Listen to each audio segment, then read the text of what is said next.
السلام عليكم ورحمة الله تعالى وبركاته. مرحبا بكم معايا في فيديو جديد على قناة المستوية. نتمنىكم تكونوا كلكم بخير وعلى خير.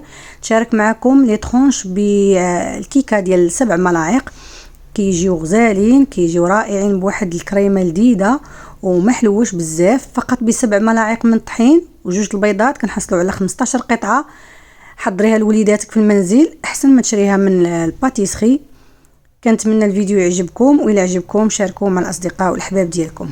اذا في الخلاط الكهربائي او في اناء ندير الطراب، ضروري الطراب اليدوي او الطراب الكهربائي.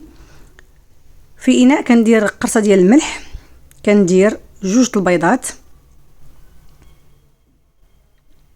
كنطربهم مزيان حتى كيولي اللون ديال البيض ابيض، ولا غير طربوهم مزيان بالطراب العادي. كنضيف لهم 7 المعالق ديال سكر سنيده، 7 المعالق ديال زيت المائده نضيفوه بشويه بشويه، 7 المعالق ديال الحليب يكون ما باردش ولا يكون ولا دفي واحد شويه الا كان الجو بارد. بالنسبه للطحين هنايا غندير 6 المعالق ومعلقه ديال الكاكاو، لانني غنديرها كيكه في اللون اسود. نغربل واحد 6 المعالق ديال الطحين، اني مغربلاهم من قبل وديراهم في هذيك الاناء، وكنبدا نضيف هذاك الطحين بشويه بشويه وكنخلط غير بشويه، غير مسرعه الفيديو. خلطوا غير بشويه بشويه من الفوق لتحت، وزيدوا هذيك المعلقه الكبيره ديال الكاكاو. كنضيف جوج الخمارات،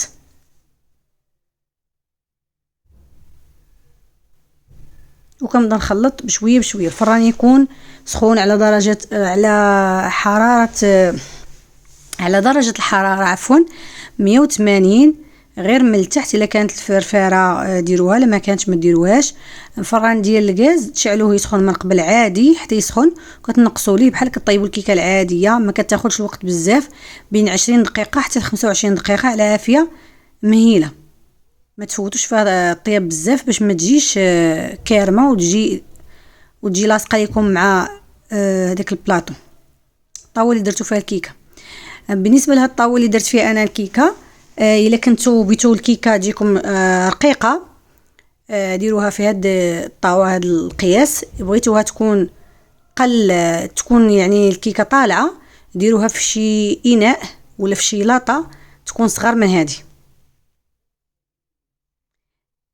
كنكون مسرحه كاغيط مدهون بالزيت، وكنسرح عليه الكيكه وكنخبطها واحد 2 خبطات وندخلها للفران حتى كطيب. خدات لي 20 دقيقه على عافيه مهيله. كنزول هذاك الكاغيط او ورق المطبخ، وكنزول هذوك الجوانب اللي كيكونوا شويه رقاق بالموس، واللي بغى يخليهم حيت راني كنسقيها. انا سقيتها لان عزيز عليا الكيكه تكون رطبه بزاف. خديت كاس ديال الماء ونص كاس ديال السكر سنيده، وخديت النكهه ديال الكراميل، لانني غندير هاد لي طرونش بالكراميل. ما كنسقيش بزاف، ما تجيش فازقه بزاف، لان اصلا هي كتجي رطبه. غير شويه البلايص اللي كيبانوا ليا ناشفين كنسقيهم، كندوز كنخليها على جنب، وكنوجد الكريمه. انا درت هاد الكريمه ديال خاصه بالحلويات والطبخ اللي كتكون ما فيهاش السكر. هذاك الشيء علاش قلت لكم في اول فيديو ان هاد الكريمه ما كتجيش حلوه بزاف بحال اللي كيديروا في الباتيسري، كتجي حلوه بزاف وكتقهر بنادم ملي كتاكلها، كتجيك حلوه بزاف. هذه مسوسه، وكنضيف ليها من 2 المعالق حتى 3 المعالق ديال السكر سنيده حسب نتوما الحلاوه اللي بغيتو. كنطربها مزيان، كتكون كنت دايراها انا في المجمد باش تبرد ليا مزيان ودغيا كطلع ليا.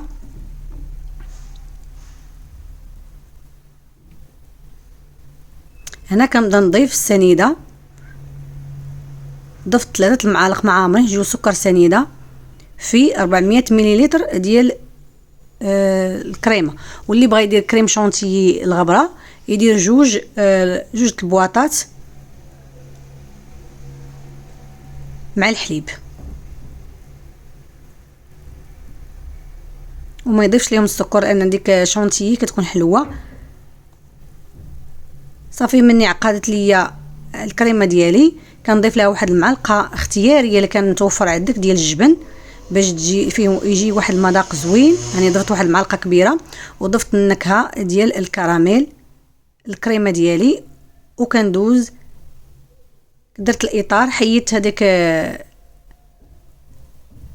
الطاوله اللي حيدت الكيكه من الطاو، زولت هذاك الكاغيط وسقيتها ودرت الاطار باش تجيني مقاده الكريمه في الجوانب، ودرت الكريمه في الجيب الحلواني ووزعتها بشكل متساوي على الكيكه ديالي.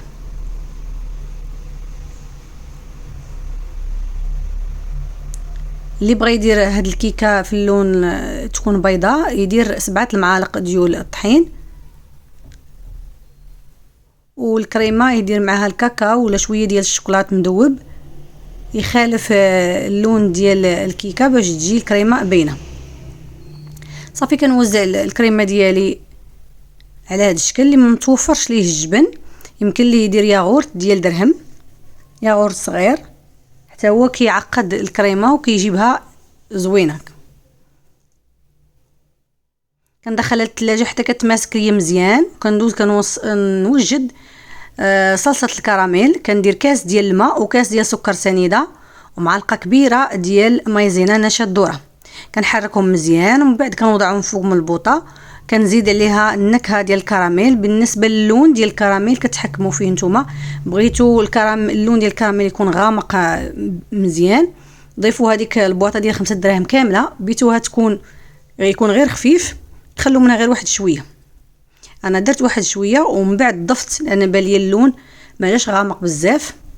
هاد الكراميل اللي شريت ما فيش اللون، واحد الكراميل كنت خديت كان فيه اللون غامق وهذا اللون ديالو ميل الحموره. وضعت هاد الصلصه ديال الكراميل او لاصوص ديال الكراميل وضعته فوق من البوطه حتى كيغلى، وكنخليه يغلى واحد جوج غليات مزيان.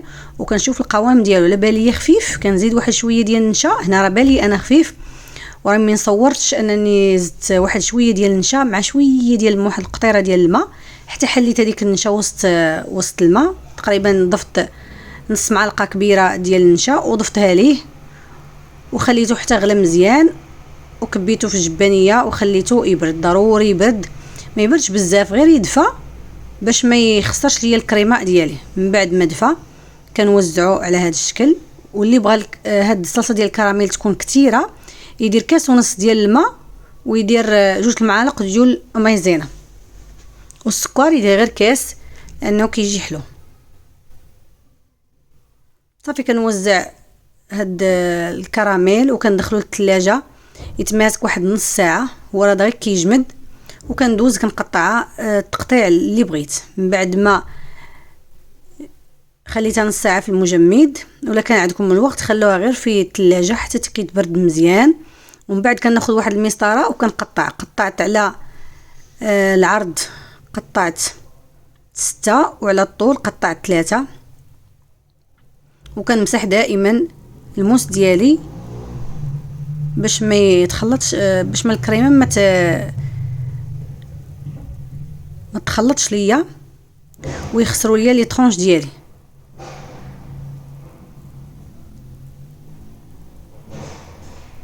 هنا خرجت ليا 15 قطعه. وبالنسبه للكريمه اللي درت راني خليت منها واحد شويه للتزيين، زدت عليها واحد شويه ديال الكاكاو وزينت بها على شكل هاد الوريدات. التزيين كيبقى اختياري، يمكن لكم ديروا غير وريده الوسط وكتقدموهم بالصحه والراحه، راه كيجيو غزالين. وكتجي هذيك الكيكه كتجي رطبه وكتجي خفيفه فقط بجوج البيضات. كنحصلوا على 15 قطعه ديال لي طرونش. تفرحي بها وليداتك. وهنا زينت بواحد نقيطات ديال صوص كراميل الجاهز. تزيين داكشي اللي متوفر عندك في الدار ديريه. انا اللي متوفر عندي راني زينت به وكنقدمها بالصحه والراحه. كنتمنى الفيديو يعجبكم وتشاركوه مع الاصدقاء والاحباب ديالكم. ما تنسونيش دائما من لي لايك ومن التعاليق والبارطاج للفيديو. دمتم في رعايه الله وفي فيديو اخر ان شاء الله.